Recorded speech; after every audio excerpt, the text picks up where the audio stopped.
Nu prea vreau să fac videoul ăsta pentru că e puțin penibil și mi-e cam rușine, dar simt că trebuie făcut, așa că hai să facem. Bună, sunt Mara, am 22 de ani și sunt dependentă de telefonul meu. Conform Preventis.ro, cele două condiții majore ale dependenței sunt: 1. Persoana întâmpină dificultăți în a controla cât de mult sau cât de des consumă acea substanță sau practică acel comportament. Și 2. Persoana continuă să consume acea substanță sau să practice acel comportament, chiar dacă aceasta are consecințe negative asupra vieții sale.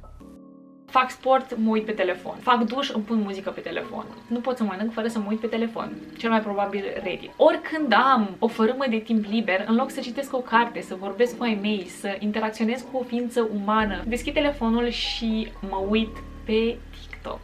Pot să stau 3-4 ore uitându-mă pe TikTok și după alea 3-4 ore, dacă mă pui să-ți povestesc 3 TikTok-uri din 200 văzute, probabil că nu pot. Intră pe aici și iese pe aici. Nu stau și mă uit la televizor. Stau și mă uit la televizor în timp ce răspund la mesaje pe WhatsApp sau la mail-uri. Sau și la mail-uri și pe WhatsApp și mă uit și pe Reddit. Am ajuns în punctul în care nu mai pot să stau singură cu gândurile mele pentru că mi se pare plictisitor. Dacă ar fi să ies undeva și mi-aș uita telefonul, aș simți panică instant, aș începe să transpir. Mi-ar veni în cap tot felul de întrebări. Oare știu să ajung unde trebuie? Oare cum o să dau de prietenii mei când o să ajung acolo? Dacă mi se întâmplă ceva și trebuie să contactez pe cineva de urgență? Și sunt niște întrebări atât de stupide pentru că dacă stau puțin și mă gândesc, pot să rezolv toate chestiile astea cu ajutor extern. Pot să întreb pe cineva unde trebuie să ajung. Pot să folosesc o hartă, pot să folosesc un telefon public. Rezolvări există. Problema este că am ajuns atât de obișnuită să folosesc tot timpul telefonul că acum funcționează ca un apendice, ca o parte din corpul meu, fără de care existența mea devine brusc aproape imposibilă. Faptul că nu mă pot imagina trăind fără telefon mi-arată că am o problemă. Aș zice că sunt două motive principale pentru care am ajuns în situația asta. E foarte simplu să zic că sunt o persoană slabă și o persoană leneșă și că ăsta e motivul pentru care sunt dependentă de telefon. Și stop, aici se încheie video pentru că n-am ce să fac, asta sunt, cine sunt eu, nu pot schimba. Dar, cum pot eu, o fată de 22 de ani, să mă pun cu oameni de știință, specialiști în marketing, cu informaticieni, cu psihologi și cu miliarde de dolari care sunt băgate de companii gigantice în niște aplicații, în așa fel încât să le facă cât mai captivante, ca să ne țină cu ochii lipiți de ele, ca ei să facă bani. Aplicațiile sunt ca jocurile de noroc, sunt făcute în așa fel încât să declanșeze eliberarea de dopamină în creierul nostru și dopamina ne dă senzația asta de plăcere. Atunci când postăm, nu știm dacă postările noastre o să primească like-uri sau retweet-uri și nesiguranța asta este unul din principalele motive pentru care creierul nostru își dorește atât de mult să revină la aplicație. Dacă aș ști că la fiecare poză pe care o postez primesc 200 de like-uri și 10 comentarii,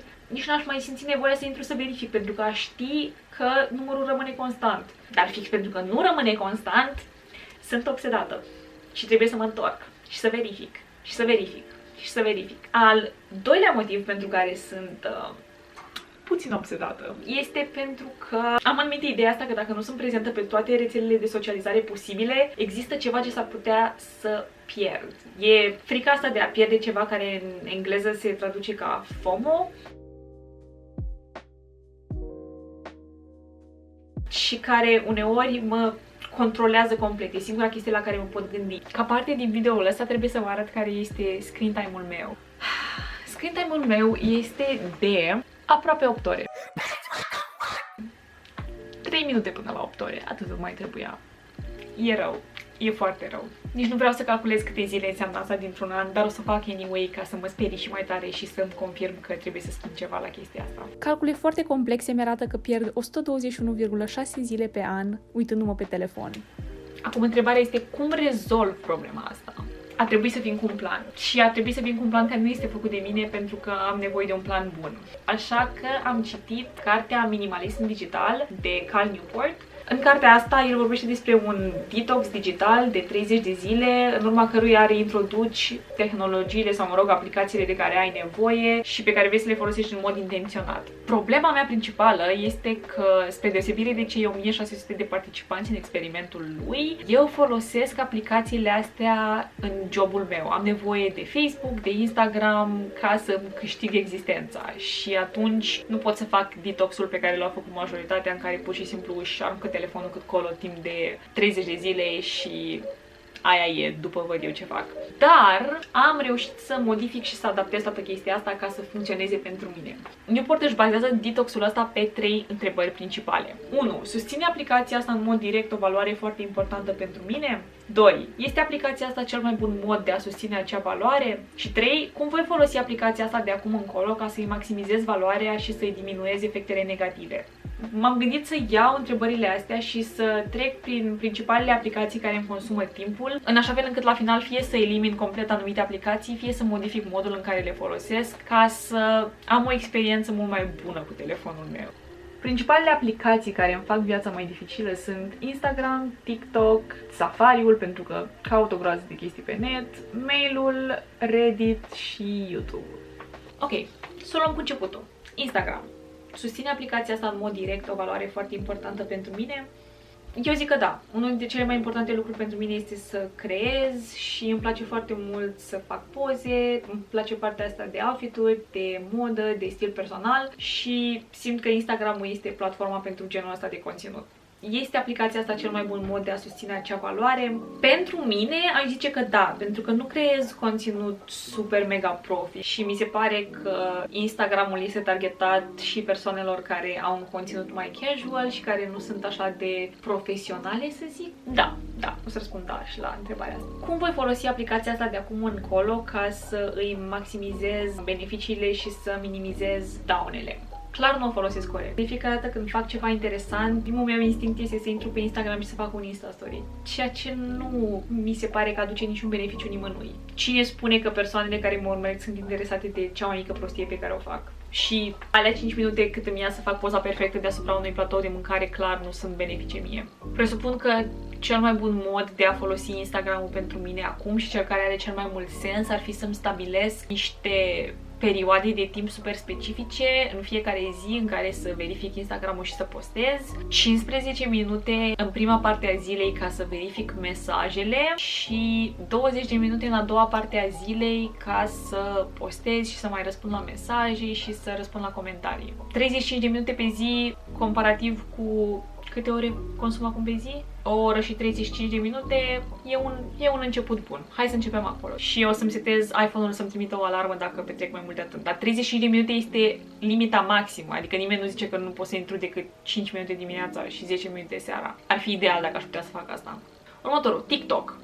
Îmi justificam statul pe TikTok pentru că îmi spuneam că în domeniul meu de activitate este foarte important să rămân la curent cu trendurile, dar sunt sigură că există un mod mai bun de a face asta. Clar, nu văd relevanța în a păstra TikTok pe telefon. Mi se pare că aici e problema. TikTok-ul pe telefon cred că e cea mai proastă idee, pentru că dau scroll în continuu și nu-mi dau seama cum trece timpul. Pot oricând să deschid TikTok pe desktop și da, nu e aceeași experiență, dar that's the point. Așa că, papa TikTok, Safari. Sincer, nu știu de ce am folosit atât de mult Safari în ultima vreme. O să îmi pun limită și la Safari, o să îmi pun o limită de 20 de minute pe zi maxim ca să pot să caut definiții la cuvinte dacă simt că am nevoie sau ca să pot să caut o carte sau chestii de genul ăsta. Mail. Problema cu mail-ul este că mă uit super des să văd dacă am primit un mail, dar fix pentru că mă uit super des îmi spun ar fi un puțin ciudat să răspund imediat la mail-ul ăsta pe care l-am primit acum un minut. Hai să mai aștept puțin. Și aștept uneori și 2 zile, pentru că uite el.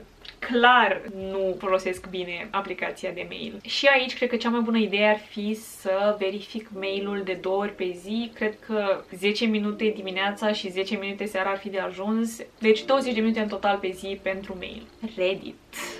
Îmi spuneam că folosesc Reddit ca să fiu la curent cu știrile din lume și să fiu informată, dar de cele mai multe ori când deschid Reddit-ul ajung să citesc comentarii care n-au nicio treabă cu chestiile care mă interesează cu adevărat. Reddit, clar, nu am nevoie să folosesc pe telefon. O idee ar fi să mă abonez la niște newslettere generale de știri care să-mi livreze o dată pe săptămână sau de 2 ori pe săptămână știri din domeniile care mă interesează pe mine și eventual dacă o să am vreodată nevoie să caut ceva nișat, deschid Reddit-ul pe desktop. Am rezolvat problema. Papa Reddit. YouTube. Aici e mai dificil pentru că folosesc YouTube-ul ca să mă uit la filmulețe de workout când fac sport Și cam atât.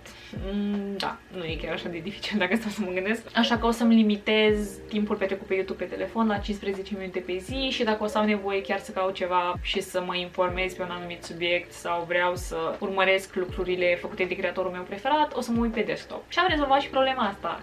Încă o aplicație pe care pierd destul de mult timp este Pinterest. Pinterestul consideram și îl consider foarte bun pentru că e foarte mult conținut care mă inspiră din punct de vedere vizual și mi se pare că e foarte ușor să găsești ce ai nevoie pentru că sunt sugerate foarte multe postări acolo. Din nou, sunt sigură că există moduri mult mai bune de a găsi inspirația asta. Pinterestul este mult mai lipicios pe telefon, așa că o să-l șterg și pe el de pe telefon și dacă e nevoie și când e nevoie, o să intru pe desktop. Alte modificări pe care le-am făcut au fost să-mi șterg Facebook-ul și Messenger-ul de pe telefon, pentru că le voi folosi de acum numai pe desktop. Mi-am închis notificările de la WhatsApp, am șters și Tumblr și m-am dezabonat de la aproape toate newsletterele la care eram abonată, pentru că mi-aglomerau inbox-ul și stăteam foarte mult timp fie să le citesc, fie să le șterg. Nu mi-am șters Snapchat-ul, l-am scos doar de pe home screen, pentru că încă mai am niște poze și filmulețe acolo pe care vreau să le salvez pe telefon, dar odată ce fac asta o să-l șterg de tot.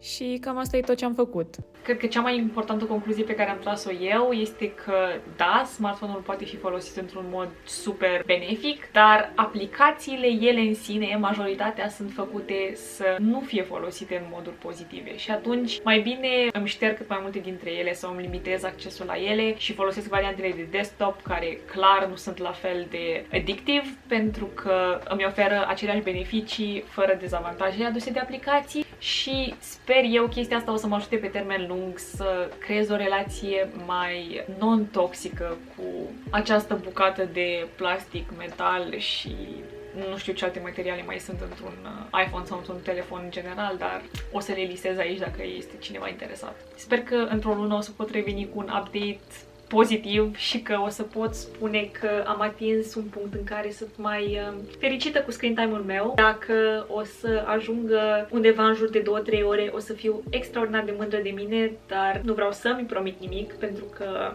nu vreau să mă dezamăgesc, deși știu că pot. Hai, Mara, you got this. Da.